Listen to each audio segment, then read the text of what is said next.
This is the biggest twist in the entire series. Okay, well, maybe not the biggest, but definitely not the smallest. And actually, it does still have the potential to be the biggest depending on where Hero decides to go with this. Because in the latest chapter, once we return to the flashback of 20,000 years ago, we discovered that human witch was actually pregnant prior to becoming an android, with her and Wizard agreeing to name their unborn baby Shiki after hearing the name for the first time from Sister. Which, by the way, is worth pointing out that the previous chapter's flashback and this one takes place at least a few months apart from each other, because in the previous flashback where we saw Witch visiting Sister in the hospital, Witch does not seem to be pregnant. Now, it's entirely possible that she was already expecting at this point, just not showing yet, while in this newest chapter, she is very clearly visibly pregnant. Which is actually an interesting thing to note about these flashbacks that they're taking place over a couple of months, because based on the way Herman was reacting to whatever's happening to the Earth, and the fact that Witch was wearing the exact same outfit in each flashback until this chapter, I thought that these flashbacks at most would take place over the span of a week, meaning that Herman and Killer have much more time to figure out how to make the planet overdrive than I originally thought. I also had a feeling that Sister didn't have much time left due to her mysterious disease based on the way everyone reacted to her in the flashback,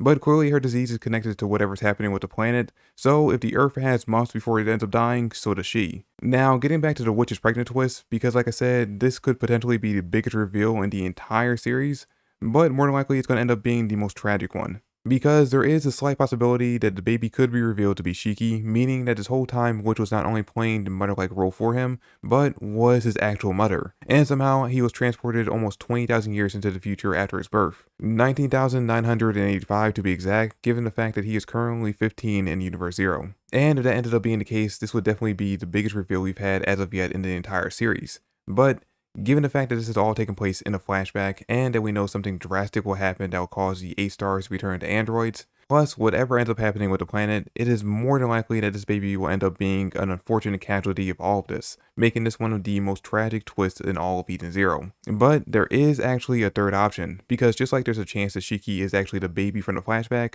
it could also be that the newly introduced lightning law is actually the child of Witch and Wizard, with many fans having already pointed out that he does look similar to Wizard, although personally I don't see it. And with Hero having pulled something similar to this back in Fairy Tail, the chances are high that this third option is the correct answer. And I guess it does add its own bit of tragedy to it, because that means we now have Witch's actual child fighting off against her adopted one, and landing what would normally be a fatal blow on Shiki at the very end of the chapter. I say normally because had it been literally any other character, I would definitely believe that they would not be making out this arc, but because it's Shiki who takes a hit, that means as the main character, he has enough plot armor to survive this. In fact, he might not just survive it, he's more than likely going to come back fighting even harder in the coming chapters, leaving my only real question from this fight is if Lightning Law is going to end up dying, or if he's going to somehow escape to come back fighting even harder in a future part of the arc. Last important thing to note, Pino wakes up in this chapter using her EMP to stop Clown from self-destructing, and now that she's back up, that means we're this much closer to the crew discovering the truth about what happened 20,000 years ago.